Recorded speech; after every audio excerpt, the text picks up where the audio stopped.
Welcome to Lockeroom Talk. We're live at BS Brewworks in downtown Springfield, Tennessee. As always, joined by head ball coach Dustin Wilson. How you doing tonight, Coach? Good, T. Last Friday night, the Jackets took the short trip up the road to face the green team. The Jackets came in and wasted no time, showing they meant business on the first play from scrimmage. Casey Winston connected with Jermaine Cobbins on a 72-yard rocket ball to get the night's festivities starting.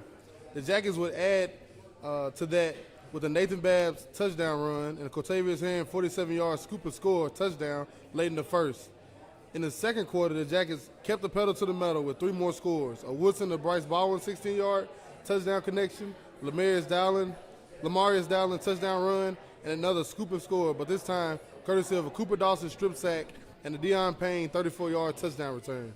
The second half saw a lot of young Jackets getting valuable Friday night playing time, and Preston Ramsey put the cherry on top in the fourth quarter with a 10-yard touchdown carry of his own. Defensively, the Jackets were led by Herring with 6 tackles, 1 sack, and a touchdown, but defensively, the Jackets dominated. 23 different Jackets had tackles on the night. Herring, Dawson, Witherspoon, Norman, and Wells all had sacks. The Jackets dominated the green team 49-8 and retained the Pit Curl Trophy by moving to 8-1 on the 2025 season. Good night, Coach. Yeah, I don't know which of that sounds better. Really, all that sounded awful good, rolling through all those names that you usually don't get to call out. I had to start with Babs. You know, a kid like that, they never missed a practice and does so much for us, and getting him to score. And best thing about that is none of the kids complaining, all celebrating with him. And then Herring getting his shot to pick one up and outrun the rest of the linemen down to the end zone, and Dawson getting him a strip sack, I guess is what you call it, up front, ain't it? And another defensive end picking it up and running. And, Woodson and Cobbins, one play, one score. Should have been 2 plays, 2 score, but he stepped out. I guess he did that on purpose for Dallin to get him a stat. And just a good night offensively and defensively. That's pretty good perspective. I didn't know 23 different kids got in on the stat sheet. I guess Drew knows that probably. Moving some things around on the stat sheet, but yeah, good stuff for us. And we didn't get to play JV, so it's good to get the JV half in, if you will. We didn't get to play JV on Monday, but good stuff, good action, and ending up with the young kids moving them around down there for Ramsey to get him a score at the varsity level. So a lot of good stuff for Springfield High School football last Friday. Yes, sir, it was. It was a beautiful night up in Greenbrier for the Jackets. Coming in, of course, this thing on the table right here, black helmet, it kind of set the night off, coaches. You usually don't see, I go to NFL games. When they come on the field for warm-ups, you get claps. Sometimes in college, too, when groups come on. But in high school, when groups take the field, you usually don't get claps. It was about 30 Springfield fans already in the stands when the first group came out, and they saw those black lids and just started clapping. And then I think that started the night off right there, Coach. It lit everything up. You could feel the buzz of everybody in that black, gold, and white, and it was fun. Just juice, ain't it? Ain't that what they say?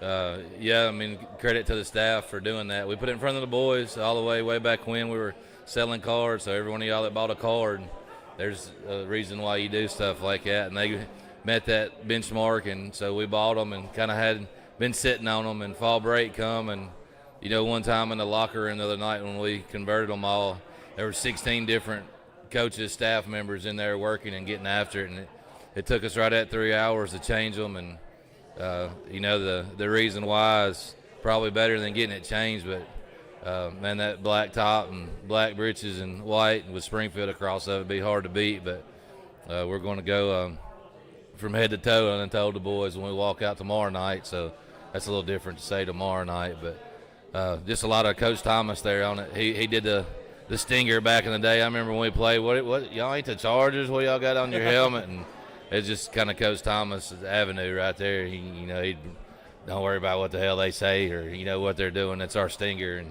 And so bringing him back a little bit, and we got the RT on the back of all of them, and just good look. Looks good.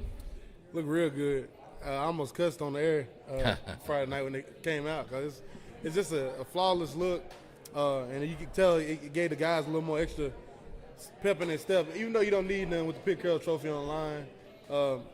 Seeing those bikers drive you up the road, hearing them talk after the game about what that trophy meant, hearing the story from Greenbrier during the pregame, it was a beautiful ceremony. It was fun. That the guy that did the presentation at the end, he did a real good job. Like he took his time. He should have took his time. Like he told it again, but a little hats off to Spears and them at 615 too, covering. They did a good job doing that, and just kind of telling the story that needs to be told over and over every year. So it was good all the way around. But it's always good to see those guys. They look forward to it, and they did a great job with the trophy presentation, the presentation of it before the game, and getting there. It was good stuff. Going back to that, offensively, dominated night by the Jackets in all phases, especially through the air with Casey Woods' arm, but defensively, I got to go back to it, Coach. 23 different people got tackles Friday night. I don't know if I've ever seen that in no level. Like, everybody was involved, everybody flying around, everybody, like you said, with the juice, flying around, making plays. Literally 11 hats at the ball at all time. I know Coach Drew was probably smiling all Saturday morning. That was Springfield football defensively and offensively Friday night. Yeah, the first half there was 10 offensive plays. So there had to be some defense played. So, but I told one of the guys, put it in perspective for him, like if you played kickoff team the other night and the extra point team, like you had 14 reps in the first half. Like, so there's a lot of stats on those that you get going down on kickoff. You're getting a lot of reps. So special teams being very special, that's where the word come from. And there's a lot of reps that don't always get the credit. But yeah, 23. That's I don't know. I'd like to start keeping up with that really and just see what is high for a game. We know that's high, don't get me wrong, but what's average maybe for a game? I know looking through the stats, average is probably like 12. Okay, 12 to 13. So doubled up on them. You might see one here, one there for special teams. So you might see like 3 of those a game, but yeah, it's like 13, 14 people a game, and that's 23 it's a lot. Yeah. Well, you look at a play when you get a sack, and you force a fumble, and then you recover a fumble, and then you get a touchdown. Drew and Coach Truck was getting at it Friday night when we got back with them defensive stats for sure. Business taken care of. We knew what it was. We knew what the green team was this season. But a reason opponent in your way, he took care of the business. Always good to win there. I split it. Players have been there.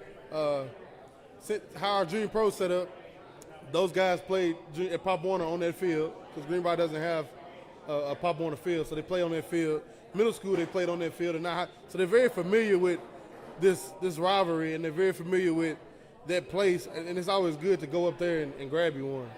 Yeah, it's good to win away for any of it because you put on display for their crowd and how they do things. And I sent a text out to the staff the night before, hey, we'll be on display to our locals tomorrow. Let's make it perfect. Not like I had to tell them. They're always perfect, but just a little bit of extra juice for them. We didn't get to put on the nice-looking helmets. We was probably grinning inside knowing that we helped convert them. But, yeah, it's good stuff. Anytime you can put it on display at your local rival, it was a great night.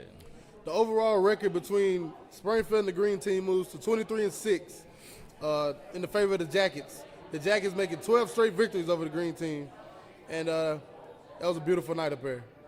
We'll take a quick break. When we come back, we'll start talking about senior night in the nest as the Jackets welcome the White House Blue Devils into town. You're watching Lockeroom Talk. Here is community. The brewing of it, to brew this liquid, we just fell in love with the craft. The unlimited numbers of flavors that can be coaxed out of these simple agricultural products is endless. We are a community gathering space. Our goal was really to bring a place to Springfield and Robertson County where residents can come together and in many cases sometimes meet their neighbors for the very first time. For those who think of us as just some other bar, they got me tickled. Sip of water trick, is that what it's supposed to be? They couldn't be further from the truth, quite honestly. We are a family-friendly brew pub, as defined by the good old folks at the U.S. government, which means that we not only brew our own beer here, we also have a fantastic food lineup as well. We're just a short drive up from North Nashville. From Clarksville coming from the west, you can be here 20, 25 minutes. You don't have to pay $50 to park anywhere, and you can visit some great vendors, not only us, but other fabulous places here in Springfield. So when you come to BS Brew Works, you're sitting in a building that was built in 1938, actually became the first home of the Farmers Co-op here in Robertson County. What better place to help highlight and showcase a product that is so agricultural at its base. Everyone is welcome here.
You are watching a Social Dweeb sports production.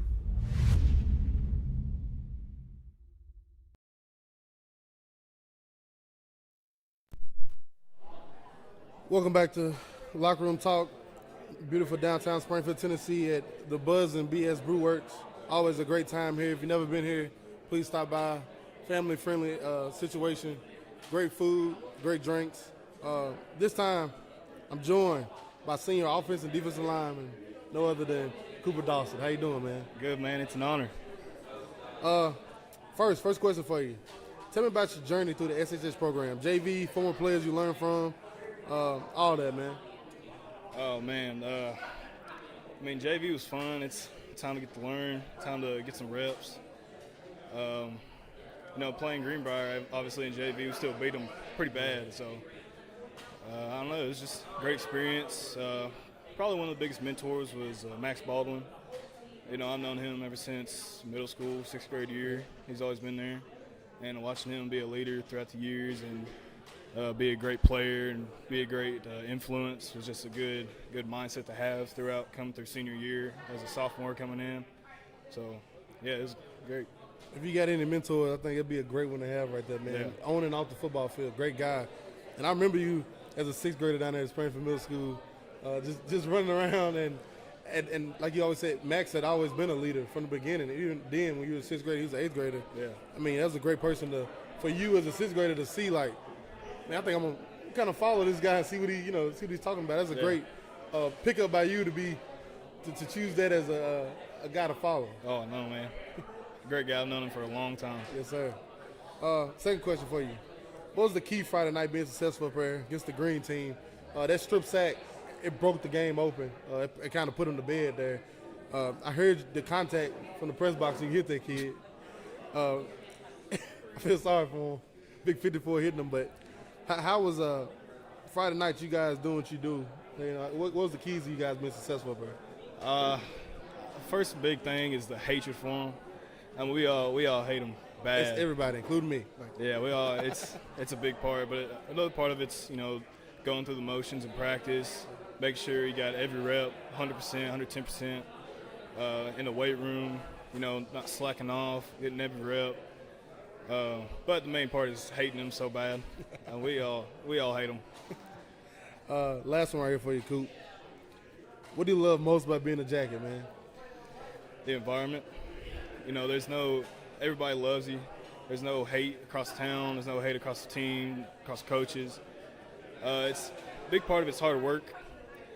Hard work in practice, hard work in the weight room, the school, obviously, with student athletes. Student comes first. It's a mindset. It's a big mindset for everything. Hey, man, Coop, I appreciate you joining me, man. I'm proud of you, man. Proud of the young man you're growing into. I can't wait to see what you do in life, man, because life's going to be good to you, bro. I appreciate you. Cooper Dawson, man. We'll take a break. We'll come back and talk about the White House Blue Devils heading to the Nest for senior night. Watching Lockeroom Talk.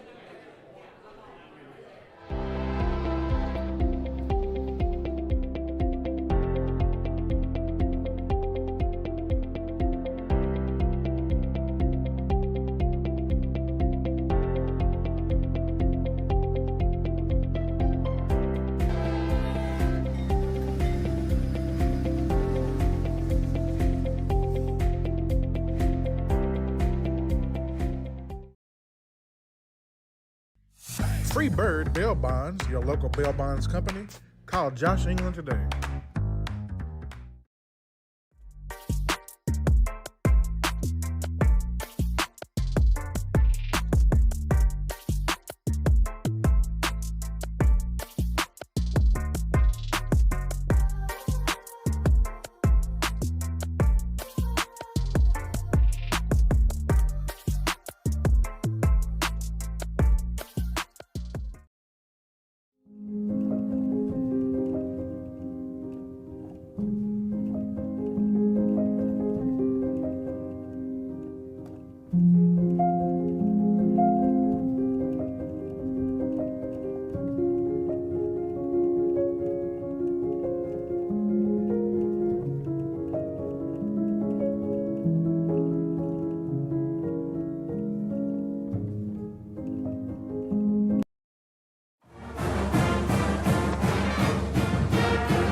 You are watching a Social Dweeb sports production.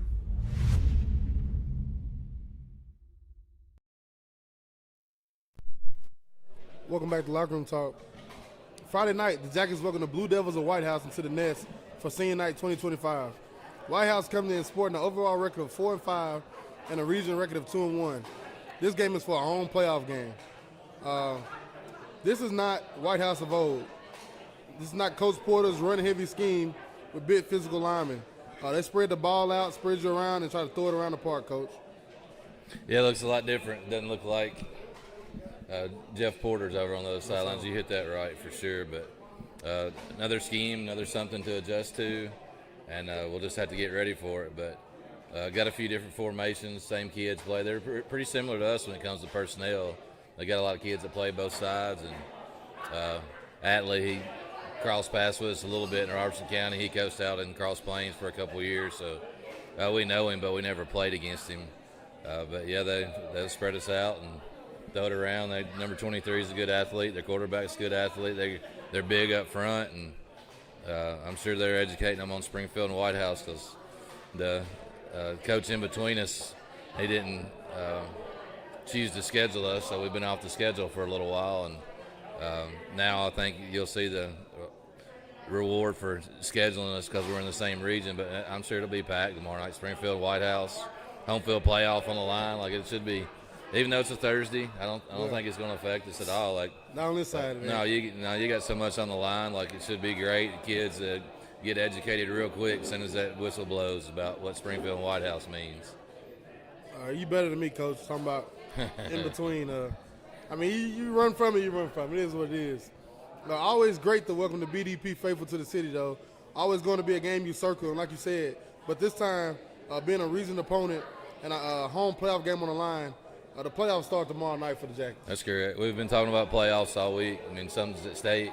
That's playoffs. You know that right now it's at stake is not getting on that bus, being able to walk out of our locker room up to the field next week. That's huge. And when it comes to playoffs, and you know if that starts that way, then you always got that opportunity to come back home if it falls out the other way. So it's not only big this week, it's big for every week and just for the outlook. And if nothing else, it's momentum. You need some momentum going into the playoffs and need to feel good when you're going into that bracket. And, you know, Friday afternoon when we're sitting in there looking at our bracket and seeing where we're going, we just hope to be going nowhere and staying at home. That's the goal, and I know the guys all summer lifting, all that running, all those hills, it's for this moment right here. That's right. It's for the earn you a home playoff game and be able to play in front of your home crowd. But on top of that, region game, home playoff game on the line, and he throw on, of course, that black on black uniform, and then on the cherry on top is senior night, trying to do it for those seniors. Yeah, we got the field partially ready, but the tradition that we put together for them is the honeycomb end zone. So they all come out last night and put their number down in their respective spot, and if they wasn't ready for it before that, now they are, because they know it's that time, and you always want that time to be the best you can and end your high school story at Springfield. But those kids look forward to that, and it should be a fun moment. Parents there, family there, taking pictures. I just hope we're all taking it in a smile tomorrow night as we go and celebrate and break it down SPT on that desk, because the BDP faithful hadn't heard that in a while. It's time to go. It's due. Yep. This senior group came in 2022, which is hard to believe, Coach. That felt like not too long. It felt like just yesterday itself. Us at home against Henry County trying to come back in those black uniforms, and us at Henry County, season ended up there in a crazy game we owned in the first half, but they were freshmen, and to think you blink, and here we are now. That seniors for the lead the program in a few games, hopefully in about 6 more games, but Yeah, it's crazy. right. You speak of experience there, talking about somebody's high school story, which we only talk about football, but, man, that's a lot when you talk about adding weeks or going 4 or 5 weeks every year, and, starting at 4th of July week every year, and ending that you just spoke quarter, which we went out in the first round, CJ and them senior year, and then semis obviously last year. The kids got experience just seeing it. You don't ever know what the lights look like till you see them live, so they've seen it. Now we get to go out in front of the crowds and see how bad you want it. It's on them. Coaches announcements. Anything for us tomorrow before senior night? Nothing's different beyond an event similar to homecoming. We got senior night, so 6:30. I know the game starts at 7, but to give these seniors their due respect coming out and just seeing who their parents are, who's a part of their family, and getting to walk out on the field. And it's not just football players. It's, we got 2 manager girls that are seniors. We actually got our first student coach that's a senior this year. And then you would go on down the line, obviously the band, the cheer, we try to do all the fall sports. So volleyballs, golf, girls soccer. Sorry if I missed some, but all fall sports will be recognized starting at 6:30. So it'll wrap right up about 6:45 when Holland's got the colors ready to go, and it'll be game time. Tomorrow night, the Jackets welcome the White House Blue Devils into the nest for senior night. Springfield and White House first met in 1987.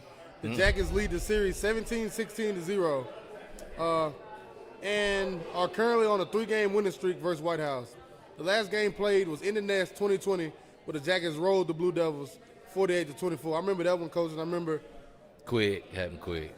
Happened quick at night. It did. And I remember 2019 at White House, we started struggling at the end. When we fumbled at the end and almost gave it up. And that's the same year we took it all the way to the state title game. So they won the region. Is that the year they won the region because we got beat? No, that was 17. 17, they won the region, and we ended up going to state. We didn't see them in the playoffs. They got beat in the playoffs. Correct. 18, steamrolled them in the nest. Social Dwee's first year broadcast, and I remember that for Coach Holman. That was a fun night. Then 19 went there, almost got it up at the end, but we won that game, and then 2020 won again in the nest. So we won a 3-game winning streak against them. Haven't played them since 2020, so like you said, none of these current players have ever played White House. It'll be fun come tomorrow night. Yeah, varsity minutes. They still been keeping us. I know we played JV ball this year. I don't know if we played JV.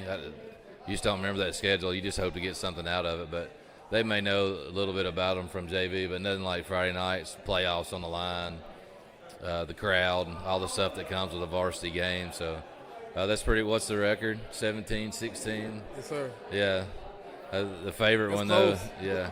87 is I guess that had been Coach Locke, wasn't it? Now his office is right next door to mine a couple years before Porter took over. And literally right before, because then when Porter took over, my dad was in high school. My dad came in high school the next year, and I know Porter was there in 90, 91, of course 92, and then 93 when they beat Springfield at Boyd Smith Field.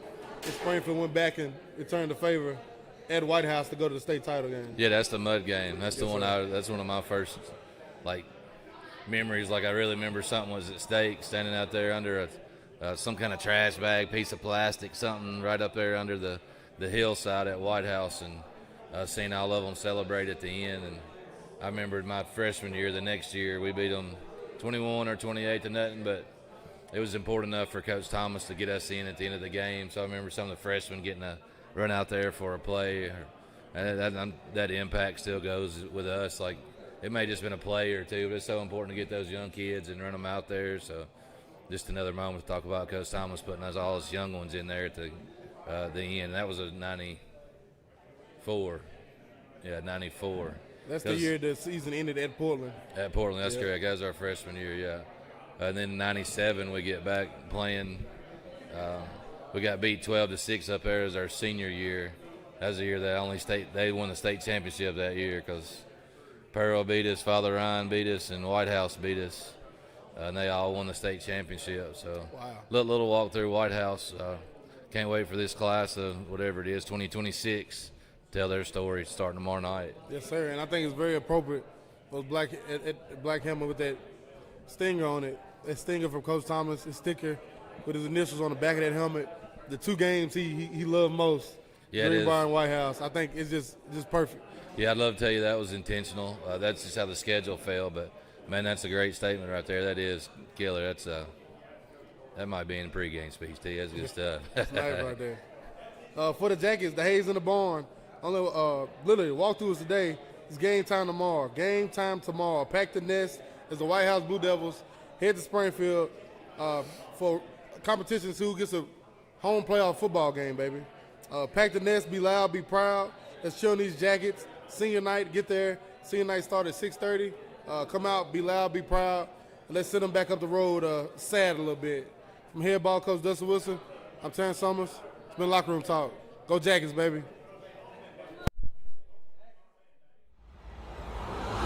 You are watching a Social Dweeb sports production.